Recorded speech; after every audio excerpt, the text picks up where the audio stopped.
So, today I'm going to be talking about how we can support our own mental health through nutrition and exercise.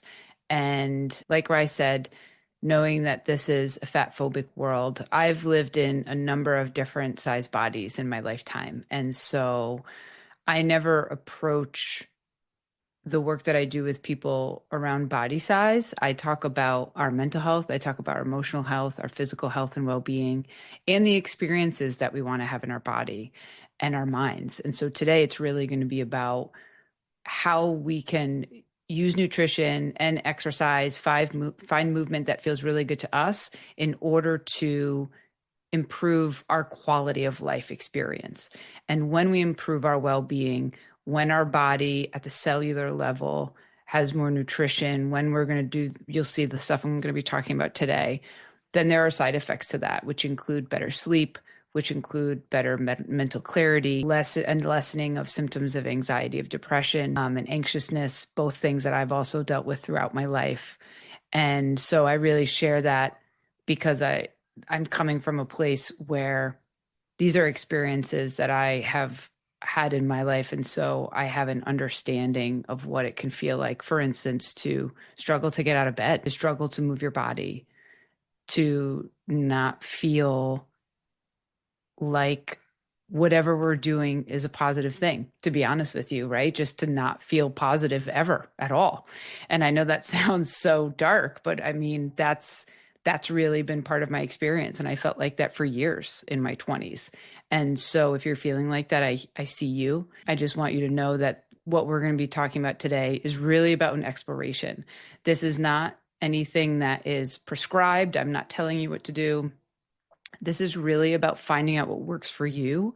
And studies show that the most useful tools when we're talking about any type of change has to do with the tools that we actually create for ourselves and the ones that we want for ourselves. And so my suggestion to you is to take what works for you, to take what you find interesting and to kind of move forward with that and just release the rest of it. And so when we're talking about health, health is a resource. And the objective of this workshop is to help you make more informed choices. As I said, I'm a nationally board certified health and fitness coach. I actually have worked for years solely in the queer community as well, on nervous system health, on stress reduction, on all of the things that happen when we have dealt with lots of different types of experiences, trauma, big T, little t, our coming out experiences, what's happening right now in the world and specifically in the US related to our communities. They impact our health and they also impact our ability to take care of ourselves.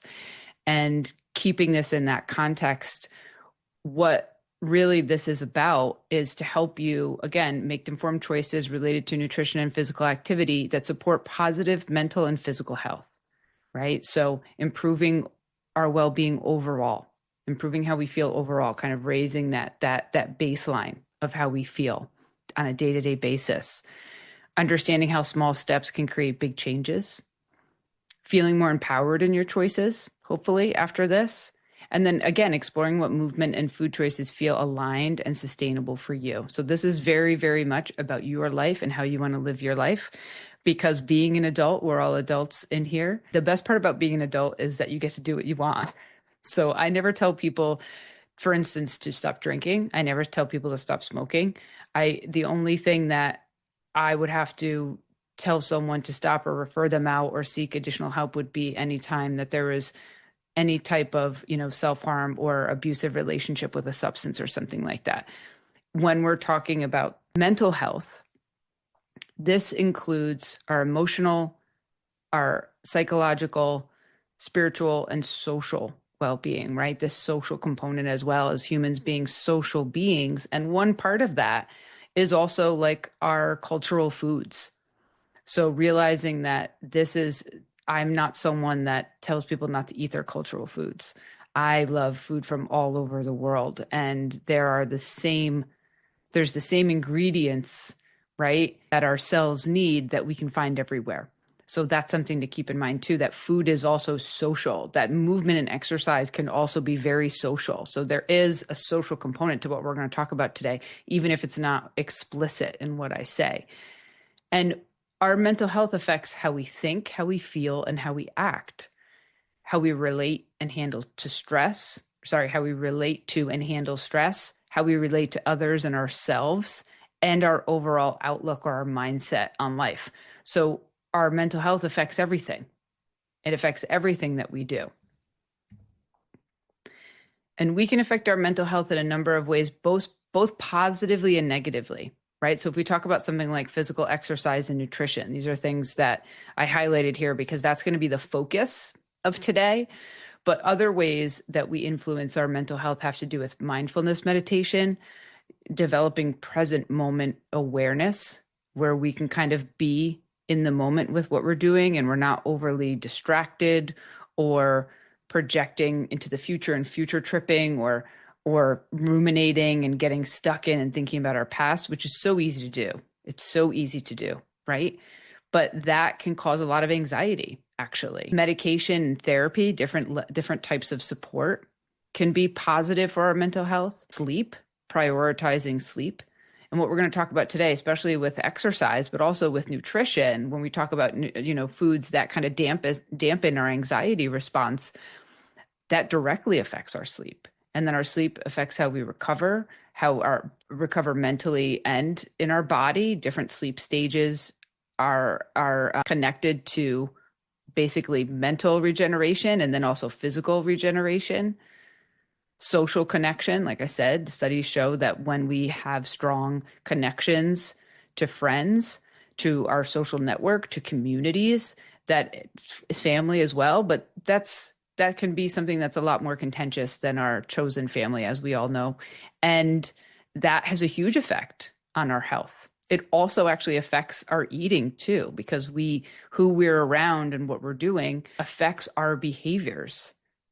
And then the use of drugs and alcohol. Do we have a positive relationship where we can kind of put those things down, where we can use them socially, or are we using them alone? Are we using them to de-stress? What is our level of use, right? Do we feel comfortable with our usage? Is it something that feels that is affecting other parts of our lives? And when we get into physical activity and health, there's so many things that if we think about our bodies as being ancient bodies, really, our prefrontal cortex, so the front big part of our brain that is mostly associated with quote unquote being human. I say quote unquote because I feel like that can be sketchy with some people, whether or not, of course, they're human, but whether or not they're actually thinking, they're using their brain when they're doing things. But that part of our brain developed last. Our bodies are actually way more ancient than our brains. And if we think about what our body needs, and this is something that I want to carry throughout, is that our body has its own life. If you think about it, it runs without us. Yes, we tell our body what to do. And yes, I was just talking about all the different things that influence, for instance, our mental health. We influence our body, but the cascade of hormones, the different physiological chemical reactions that happen in our brains and our bodies, our neurobiology, how our brains work, how we acquire habits, how we figure out information and learn skills, we don't actively do that. We feed the mechanisms, but we don't actually do that. And so when we're thinking about our bodies have their own needs. And when we are physically active, okay, no matter what that means. I have a picture here of someone doing exercise because that's usually what people think of. But there's so many different ways in which you can be active. And I'm going to talk about three of the top five, or three of the top activities that you can do to specifically lessen anxiety and depression, since this is a talk about physical activity and mental health. Okay. When we are more active, we have lower risks of heart disease and stroke. So our cardiovascular system is healthier. We have a lower risk of high blood pressure, type 2 diabetes, certain cancers, specifically breast cancer and colon cancer. We have a lower risk of falls, of injury, and we have a lower risk of depression. And the tying this back to what I was talking about, our bodies being ancient, is that when we lived outside, right, which is really our bodies are not made for the modern world. We had to do rigorous activity all the time. We had lots of movement that we did throughout the day. And now, for the most part, a lot of us live very, very sedentary lives, especially work lives, myself included. Okay. I used to have a fitness training studio in my town that closed during COVID and that I had for 6 years. And I went from having a very active job and before that being a teacher for years to having a completely sedentary job. And it was a huge transition, huge transition. And when we're talking about what physical activity kind of counts as, like, what's the recommendations, what are the minimum guidelines, 80% of adults don't meet the minimum guidelines for physical activity. So when I was just talking about our body's needs, and then I'm going to connect it to our brain's needs in a little bit, 80% of adults in the United States do not meet the minimum requirements. This causes a lot of health problems because our body needs movement. So when we're talking about this, what are the guidelines? Well, moderate to moderate intensity aerobic activity. So this is things like, and there's lots of little pictures down there. We can see biking, walking, consistent movement, gardening's down there, walking the dog, like shooting hoops, swimming. This is where we move and we just continue to move. Walking can also be in there. I know it says walking the dog, but I'm going to talk specifically about walking in a minute. Our aerobic system is the system where we're walking or we're running marathons. It's just consistent movement. We're going to start and then we're going to keep going. At least 150 minutes a week. And that's 2.5 hours a week. So we need 2.5 hours a week of movement for our bodies to meet the minimum. It's also recommended that we do 2 days a week of some sort of more rigorous activity like strength training, like resistance training. And this doesn't necessarily mean weights. It can be bands. It could also be used doing body weight stuff. So if you're doing yoga and you're doing yoga, that's a little bit more high intensity, which this again is about exploration. I like to do yoga that is chill. And there's a lot of good reasons why we want to do that too. But if we're going for more rigorous activity, so if you're someone that enjoys running, the minimum is 75 minutes a week. So you're getting a little bit more bang for your buck. And it's like a shorter period of time as the minimum. Okay. And this is also something that I have a chronic illness. I have Crohn's disease. And for almost the last year, the only type of movement that I've been able to do is walk. I haven't been able to lift weights, which I really enjoy. I haven't been able to ride my bike, actually. I haven't been able to do, for months, I was actually in bed. So, and I'm a health coach. This is what I do for a living, right? So it's really important that we're able to honor ourselves and what we need. And also, a couple years ago, after I had top surgery, I couldn't move at all. Really, I could move my lower body, but I couldn't really move my upper body. And so what I would do is I would put music on and I'd sway. I'd sway in my room. I'd just kind of move back and forth. I'd move around more and more, as I could. But that was the only movement that I got, was walking around my block really slowly. And that I couldn't do in the beginning. I could do that after like 3 weeks or after 2 weeks. And then I could just kind of move around very gingerly in my house, like very carefully. So any type of movement counts. It all counts. And it's important to honor ourselves. Okay. When we're talking about walking, and I know that walking also, we have to have safe places to walk, right? This is where being social, this is where kind of going and being maybe a part of a group or a meetup that we find online can be really helpful, getting in whatever we can get in. But specifically when we're talking about depression, studies show that there's an 18% lowered risk of depression in adults who got half the recommended amount of physical activity. So what I was just talking about. So people who walked for 75 minutes a week of brisk walking, there's an 18%. That's almost 20%. There's a 25% lowered risk of depression in adults who got recommended amount of physical exercise, who got that 2.5 hours of brisk walking a week. 25%. That's huge. That's huge. And it's believed that 1 in 9 cases of depression could be prevented if adults did the recommended 150 minutes of physical exercise per week. And that's from the US Center of Disease Control and Prevention. So this is not a small thing. This is a huge, huge statistic when we're talking about something like walking, right? Something that our body wants to do. And this also can be movement, right? So if you're someone who's in a chair, this can be consistent movement, getting in that consistent movement. Because remember, like I said, it's just starting to move and then continuing to move. That's really what this is implying, okay? And it's doing what you can. So how does our brain respond to exercise that enables this to happen, that lessens things like anxiety and depression? Well, we're not going to get too technical about it, but you may have heard the word endorphins. Endorphins get released when we're doing exercise, specifically rigorous exercise. They can also be induced when we're eating spicy food and eating chocolate and laughing. So, but not to the level of exercise, okay? But our bodies are made to move. Whatever the movement is, our body wants to do it. They're made to move. So don't get stuck on, I can do this or I can't do that. Just focus on what you can do and explore. So endorphins are opioids that our body makes. That's the word endogenous, okay? Endogenous means that it comes from within. So indigenous hormones, things like that, right? Our body makes literal opioids that reduce pain as a result of exercise. They boost your mood. So that's why we feel good after we've worked out or been moving, been walking, went on a nice long walk. They reduce feelings of worry and hopelessness.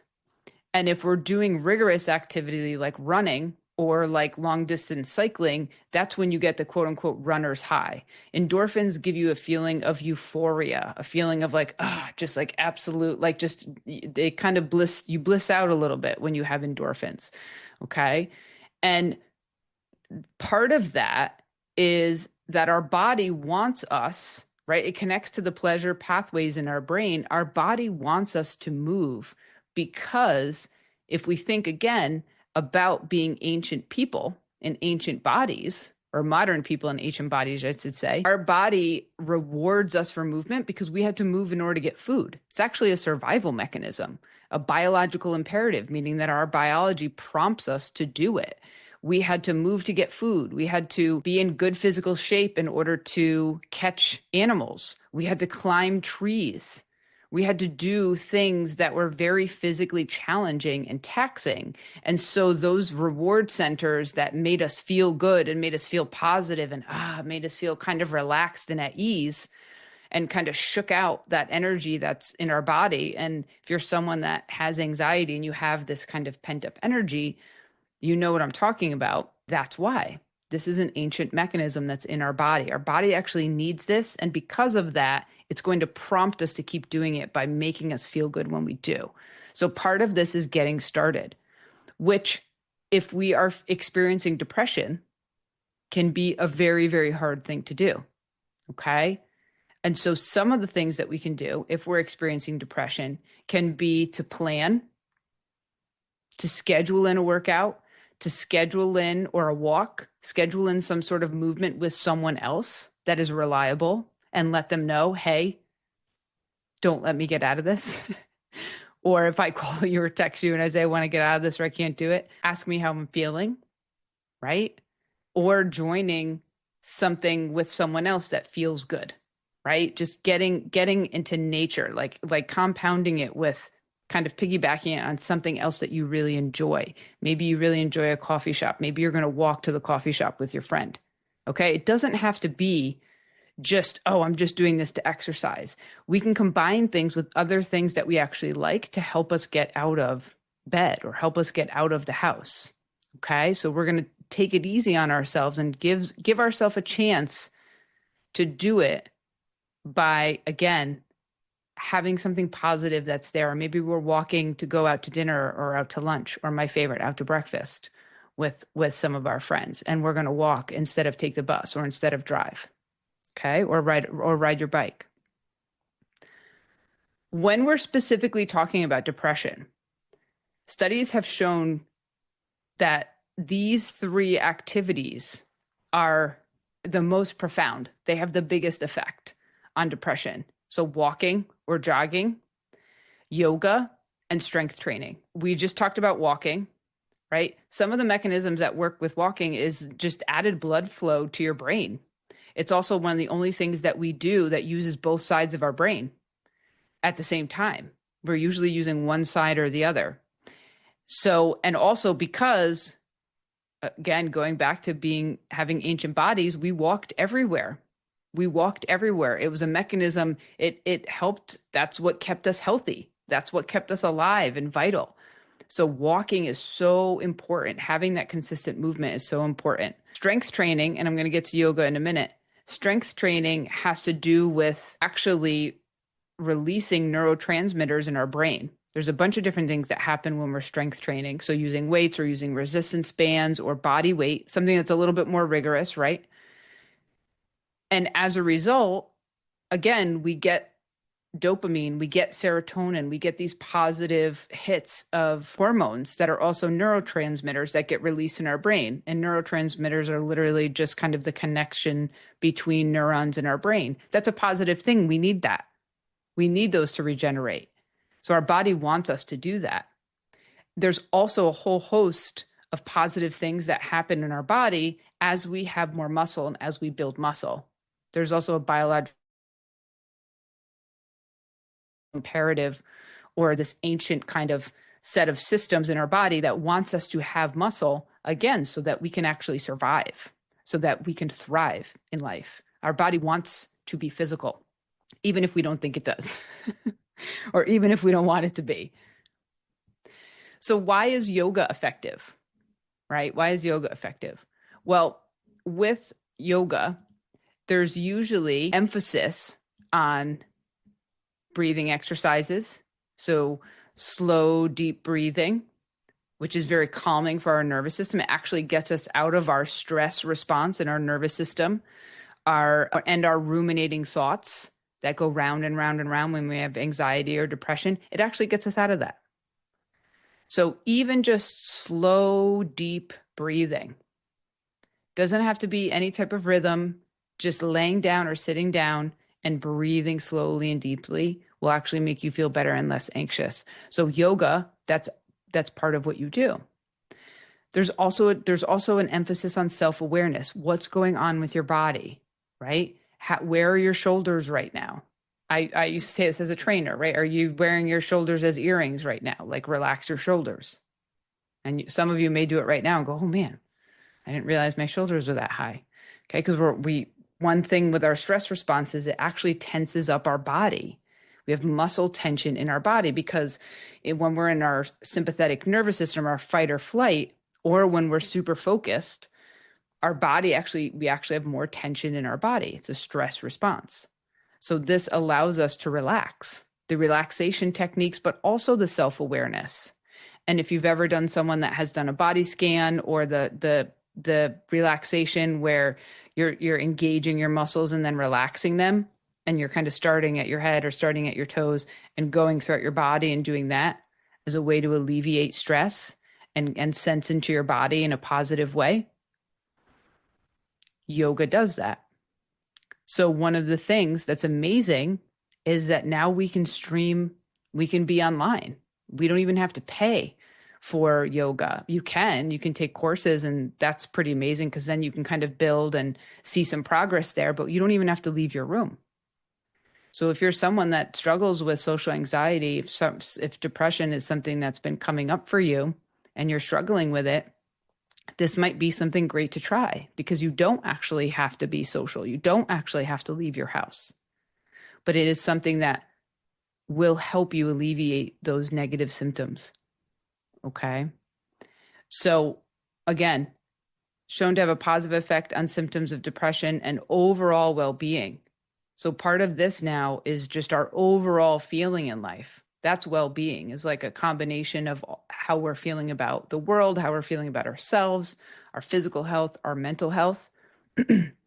Yoga raises that baseline of basically kind of how we're getting up and feeling each day. So I want you to think about what types of movement you might be interested in exploring. Again, this is not prescriptive. I'm not telling you what to do. I don't want you to tell me what to do as an adult. I don't want anyone to tell me what to do. So I never tell people what to do. People that work with me as a coach, as a health coach, we work on all sorts of things, sleep, nutrition, whatever it is, all these factors that actually create our kind of mosaic of who we are as human beings. Everyone is interested in different things. And if you like something, you are more willing to do it. So don't think that you have to push yourself into doing something you don't like. If you don't like going to the gym, don't go to the gym. Because if you think that's the only thing that you can do in order to get healthy and you don't do it, that's going to be a very limiting thing. And you're going to try and push yourself to do something you don't like and you're going to hate it. That's not a good experience. Again, we want to go through experiences that we want to be having in life. So now talking about nutrition guidelines for improving mental health. And this is the same thing as what I said kind of in the beginning, which is that these are guidelines. This is not coaching for you. I am a health coach. This is what I do. However, this is really about information for you to kind of take with it and do what feels good and what you can. You might want to have your phone out or like take a screenshot or whatever, because I'm going to give you some lists of foods, but also this is going to be in the community so you can see the replay. But I also, like where I said, created just like a little cheat sheet of specifically foods that lessen anxiety and depression. Okay. So you're going to have that as a PDF resource in the community as well. I want to first have you take stock for a minute. And you could also put it in the chat if you want to. But even just for yourself, what do you think of as quote unquote healthy foods? What do you think of as healthy foods? And this is going to be something that can be part of what we talk about in the Q&A as well. But, healthy food is health food in particular has such it's so ubiquitous, meaning it's everywhere to the point that it almost doesn't mean anything because everyone has a different understanding of what healthy food is, because this isn't really something that we actually learn about in school, just like we don't learn about how our brains work in our bodies. We might take chemistry, we might take biology class, but we don't take human physiology unless you specifically took that in high school or in college, right? Which I didn't. I studied it later in life. So there are foods that increase anxiety and depression, which is the central focus of our talk today, and foods that alleviate those symptoms. And it has to do with inflammation. Inflammation, and then also kind of what nutrition we're getting from those foods, or if we're not getting nutrition. Everything is giving us nutrition, even a Twinkie. Even the most highly processed food you could think about still has nutrition in it. Okay. Unless you're eating toilet paper or bedding or your office chair, there's not nutrition in that. People do it. I'm sure they're on YouTube. I'm just saying that all food has nutrition in it. We're just talking about kind of the quality of that nutrition, and then also whether or not food promotes inflammation in your tissues, in your body, and in your brain. Your brain actually can experience inflammation as well. And for people that have anxiety and depression, there are higher levels of inflammation in the brain. Okay. So foods to eat more of. When we're talking about fiber, this is a non-exhaustive list, by the way. And it's very easy to kind of look up what foods have fiber in them. Right. So like we can actually Google some of these things. What foods have omega-3 fatty acids in them, or what are anti-inflammatory foods?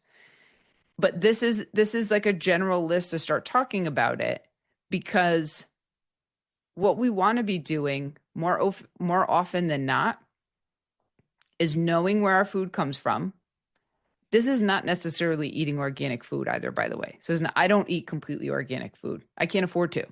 It's just way too expensive. This has to do with eating more food at home, maybe cooking a little bit more, maybe even learning how to cook like one thing.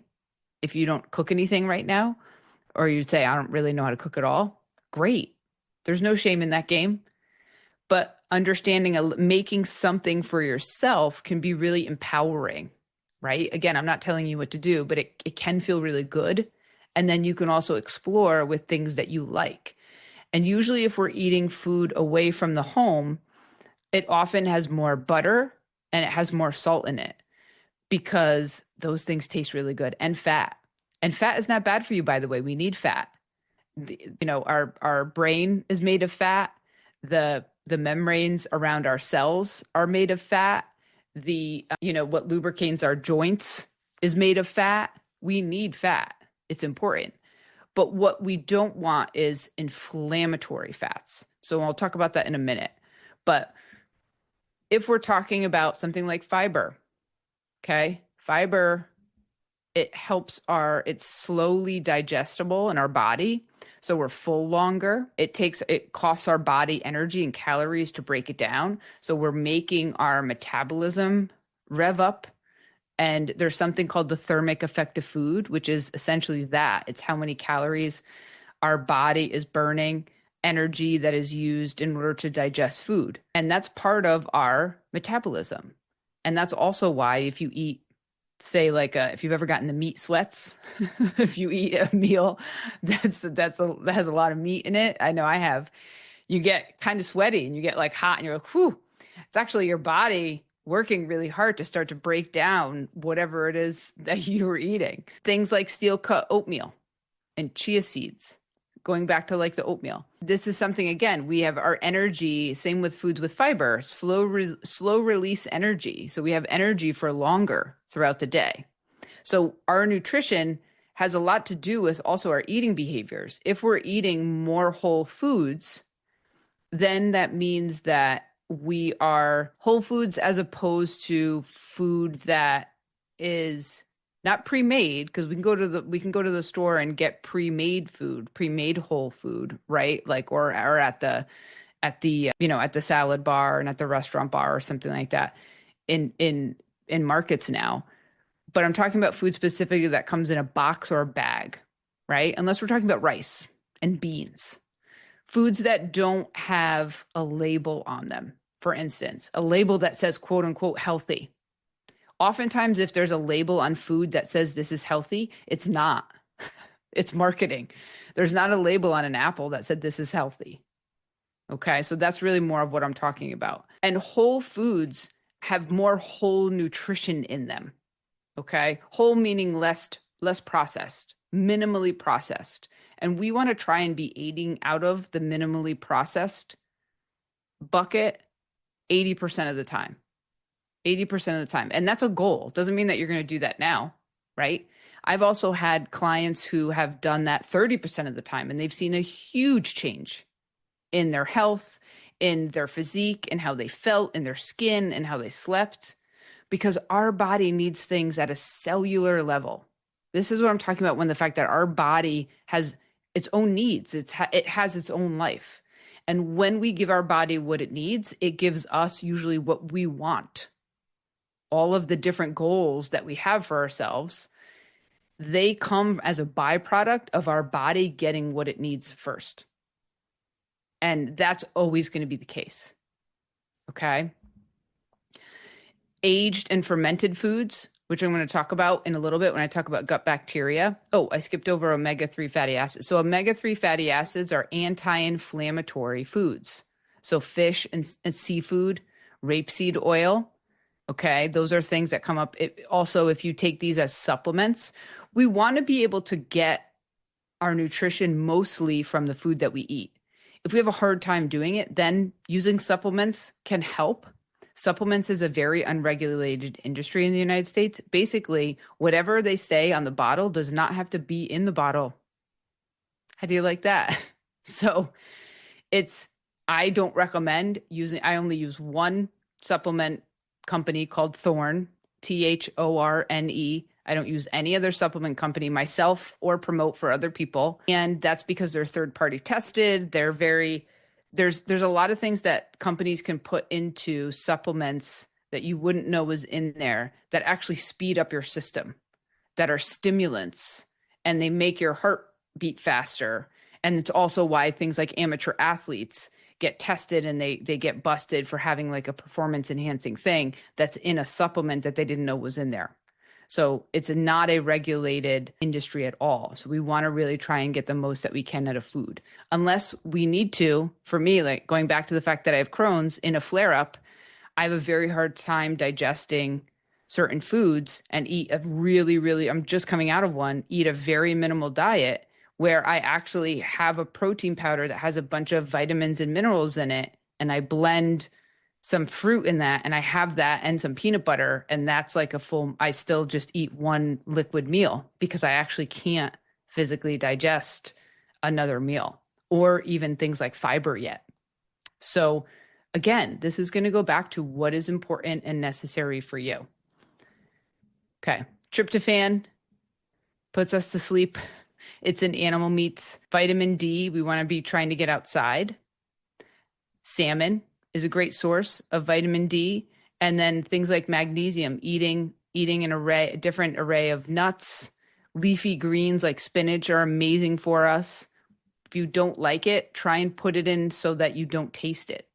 I blend spinach in my protein drink in the morning. I actually can't digest it that well yet. I like spinach, but I actually can't eat it raw, like a spinach salad or something like that. So experiment with what feels good for you and what you can do. Some foods to eat less of. Notice that I'm putting eat more of, eat less of.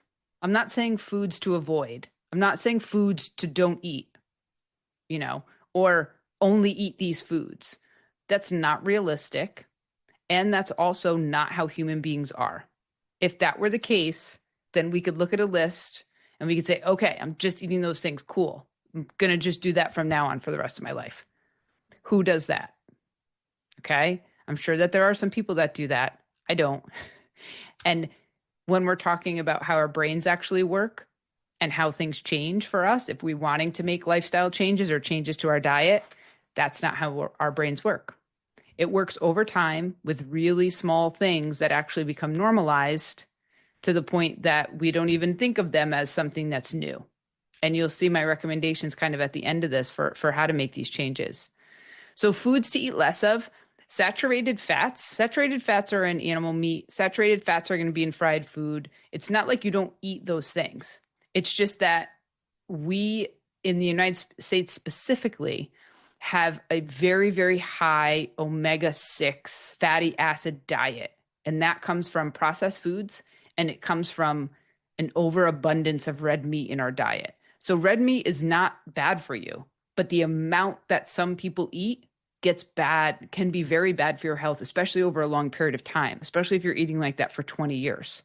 Okay. So that's really when people have specific medical issues, red meat will be cut out because of saturated fats and because of a few other things too. So it's worth to note that that's kind of like why that happens in our, when we might see that as recommendations. Omega-6 fatty acids are inflammatory. Okay. And fatty acids we're talking about kind of the building blocks in our system. So I'm not going to get into that too much, but basically it's inflammatory foods that give us more anxiety and more depression, because I was just talking about the fact that inflammation can happen in our brain as well. So anything with high fructose corn syrup in it, so anything that is ultra processed, ketchup, soda, I was talking about Twinkies before, anything that's packaged and made in a plant or a factory oftentimes has high fructose corn syrup in it, usually is on the list of inflammatory foods, because of the preservatives that are the chemicals that are put in it in order for it to be stable on the shelf and not disintegrate. Processed carbohydrates. So these are going to be things that we eat and that the sugar turns into sugar essentially right away in our body and increases our glucose, which is how sugar is in our bloodstream. That's the form that it takes, so that we have high circulating blood sugar in our bloodstream, which can lead to things like diabetes. We need it. We need energy. We need sugar, but we don't want to have it circulating in our body all of the time. It actually can destroy our tissues in our body. So this is where sweets, things made from white flour, things with gluten in them, alcohol, okay? And then caffeine. When we're talking about caffeine, the recommendation is that you should have 400 milligrams max of caffeine if you drink that. And a regular cup of coffee is usually about 200. So if you drink 4 cups of coffee a day, that's a lot more. So we have to think about that.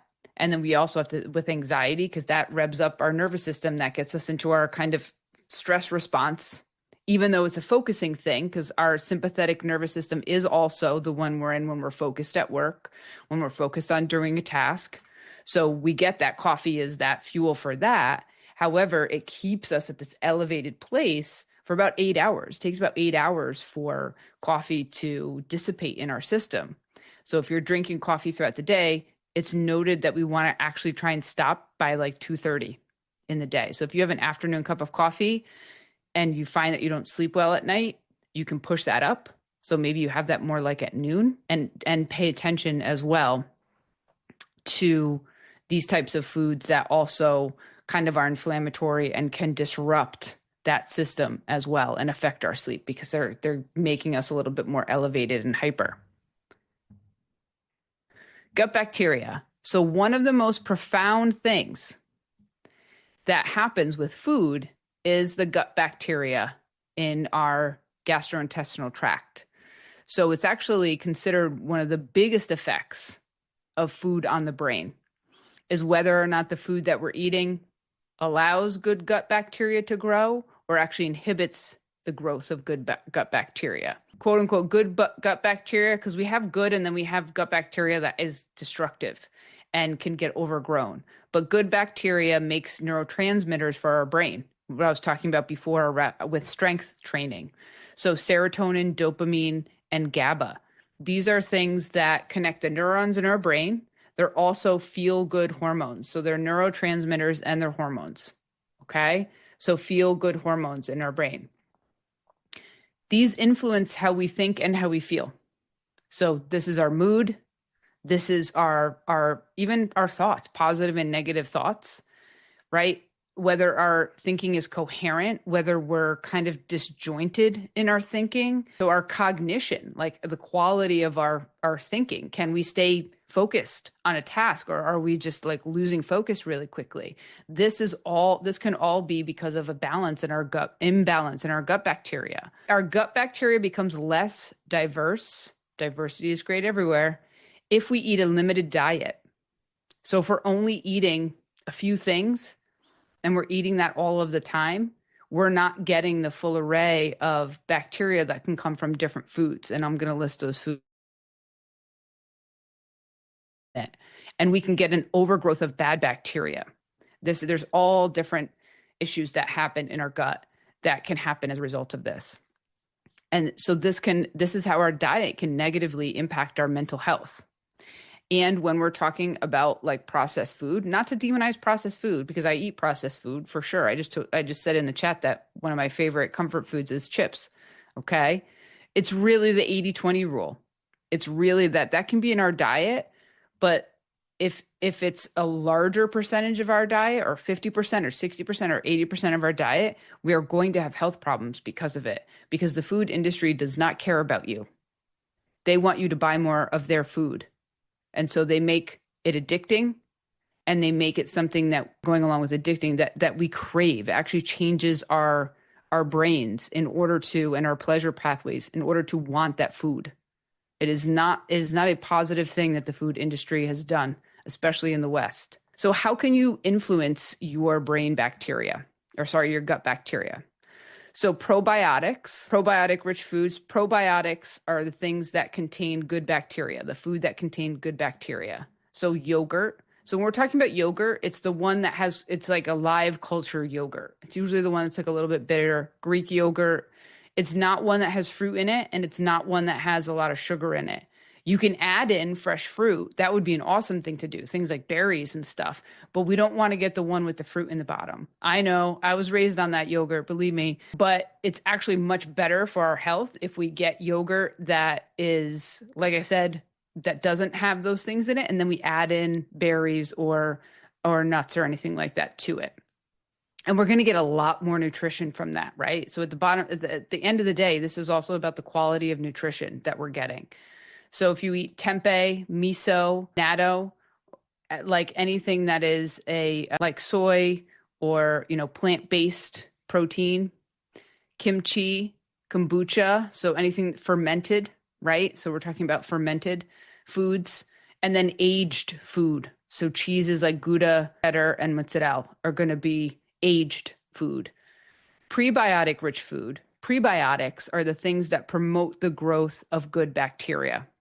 Okay, so probiotics are the good bacteria. Prebiotics promote the growth of good bacteria.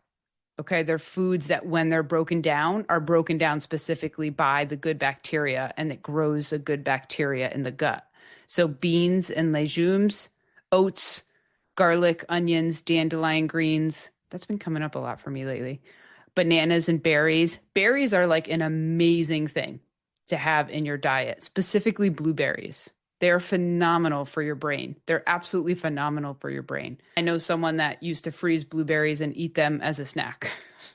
I wouldn't necessarily go that far. You can do that if you want to. I tried to do that, and it was like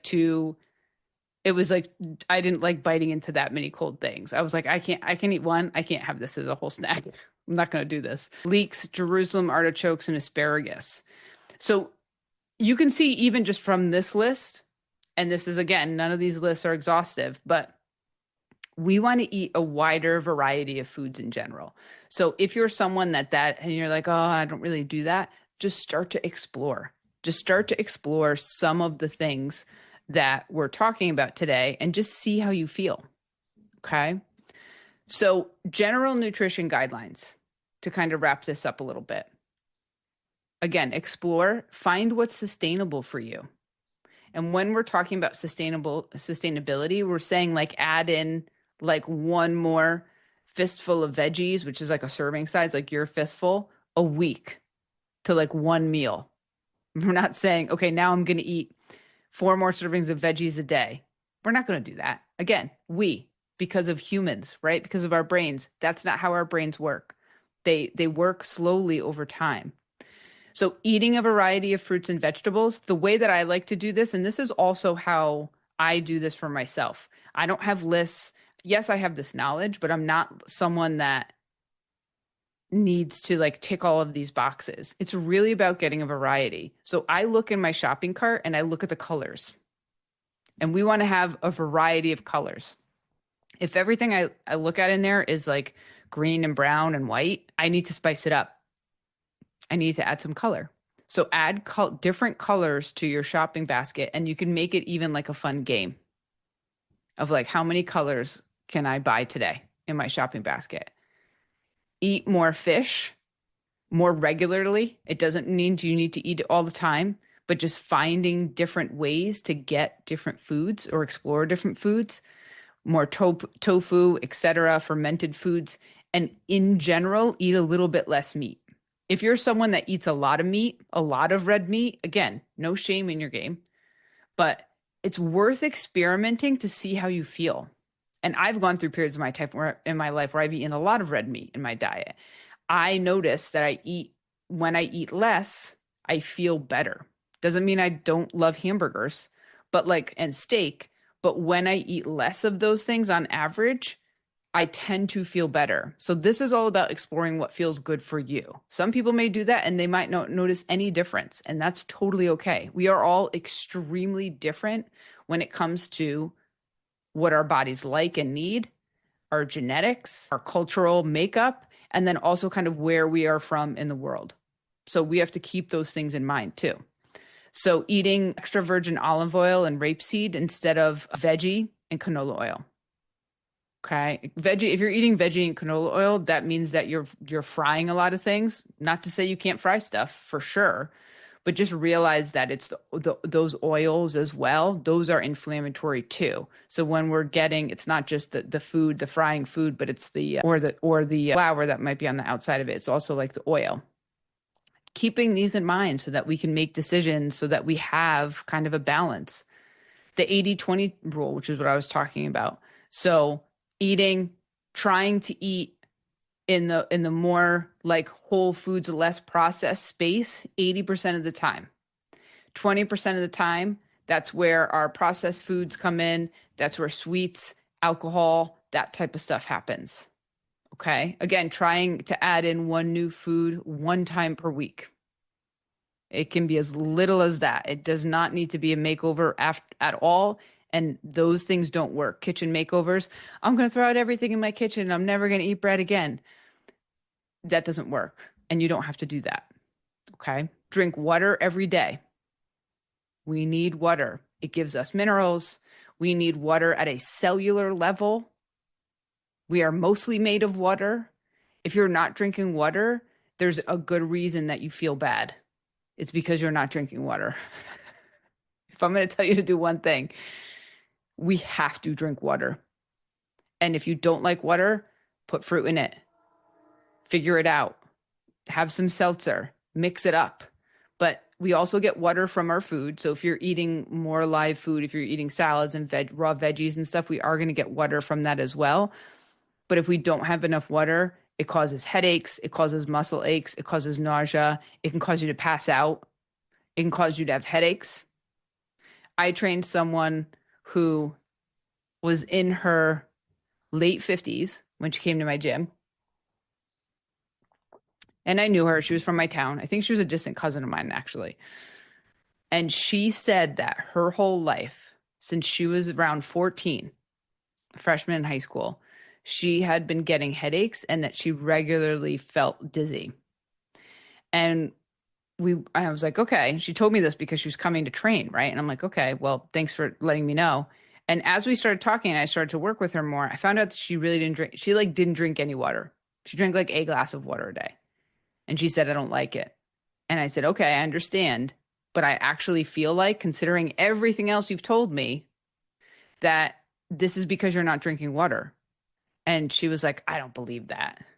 I said, okay, well, are you willing to explore? And she said, yeah. So she started drinking water for 1 week. I think we got up to like 3 glasses of water. All of those symptoms disappeared. And she could not believe it. She had been living her whole life practically like this. And she was blown away by it. And I said, and you're not even drinking enough. I said, considering you're working out more now and sweating, you actually need to be drinking more. But we don't know until we just start to explore. We don't know if we're lactose intolerant until we take a break. We don't know X, Y, and Z until we just start to explore for ourselves and see how we feel. And that's it. And that's everybody's right. And that's the thing that I will ask you to do, is to explore.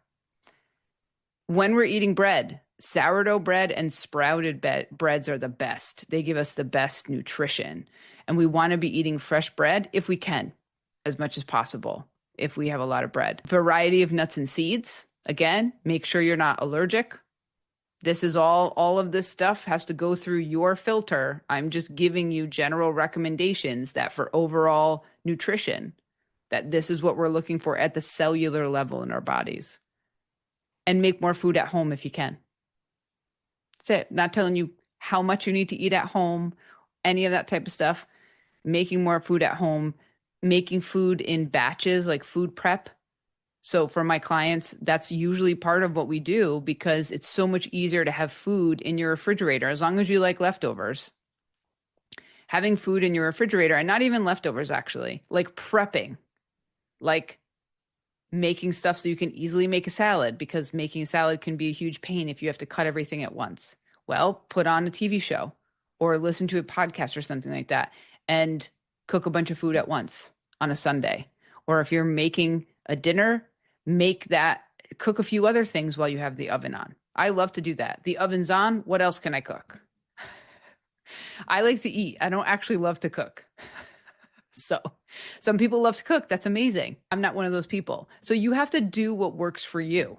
I hope that I'm drilling that home. And at the end of the day, our bodies have needs and we can pretend that they don't, but they absolutely do. And when we can start to align and say, what does my body need? How am I treating my body? What am I giving my body? Am I asking so much from my body and wanting to feel a certain way or look a certain way or have a certain amount of energy? I have to look at what I'm actually giving to my body first before my body can give that to me as an experience. And when we do that, then we start to have the experiences that we want to have in our body. And then we start to see our body as something that is ours. It's our responsibility. The only thing we get in our life is our life force and our body. And that's actually the only thing that we're responsible for. And that's a good thing. We're not responsible for anyone else. If you're a parent, you're responsible for someone else for a while, but you're still just responsible for yourself too. And part of this feeling empowered, especially as queer people, especially as trans people, is to take care of our body in the way that we want to be taken care of. And when we can do that for ourselves, it actually changes our life. So I hope that you found something today that was helpful for you. I'm excited to talk to you. If you're interested in knowing how to work with me as a health coach or what I even do, send me an email and we can start the conversation there. This is my company is called Wisdom Body Health. I'm also on Instagram and Substack, and this is my website, which I'm creating a new website, so it should be up by the end of the week. But this is my old email just to make sure that I'm getting everyone's email because my new one isn't set up yet. So megan.habitqueer@gmail.com. And you can find this in the community along with some other stuff that I've done in there. And thank you so much. Awesome. Thank you so much, Megan. This is so useful, honestly. Good. Taking so many notes for this. Yeah, thank you so much. If anybody has any questions, we have just a little bit of time. We can make time for like one or two, maybe three questions. I'll leave it open for a bit. And if nobody has any questions, then we can move into the outro. But I also love the story about drinking water and how your friend was not Wasn't that drinking. funny? We That both was started funny. I'm laughing. like, yeah, truly, our bodies can do so many things when we give it the nutrients it needs. Yeah. Yeah. And also just the notion of our bodies are ancient and like our minds are more modern. And like our Yeah. body knows a lot and holds a lot of knowledge and wisdom in ways that like our minds can't fully interpret the same way. So yeah, Stephanie asks, is apple cider vinegar good to drink? Yes, because it's fermented. It's a fermented food. So it's awesome for things. You could make salad dressings out of it. And if you're not someone that likes apple cider vinegar, you can really kind of dress it up so that you don't taste it. And it's very, very good for you because it's a fermented food. Yes. It's a good question. Cool. Any other questions? And actually, Ryan, when you were talking about the wisdom of the body, that's actually why my company is called Wisdom Body Health, because what I do is I help people learn how to get aligned and in tune with their body. Even people that feel very misaligned and feel like they're not able to really be in their body that much, there are things that we can do and ways in which we can reconnect. And so much of our wisdom in our life comes from our body because that's where all of our experiences are stored. Ooh, what about us? Tofu good to eat? Yes. Yep. Tofu is on the list. Yep. It's fermented soybeans.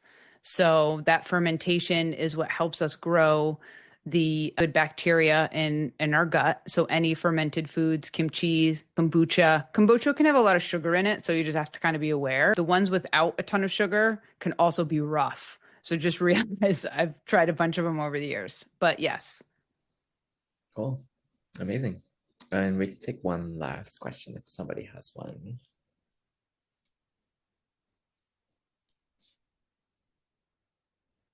I was also thinking about the for the foods that you recommended to eat a little bit less of. One of my friends is in traditional Chinese medicine classes, and there's a lot of like hot and cold foods, and a lot of the things that he had recommended to avoid were also the same things that in TCM they teach to kind of avoid or have less as well. So this is like knowledge that's been existing for thousands of years. Absolutely. Yep, absolutely. Cool. Well, I think that is going to be it. Thank you so much, Megan, for just all of your knowledge. Thank you, everybody else, for being here.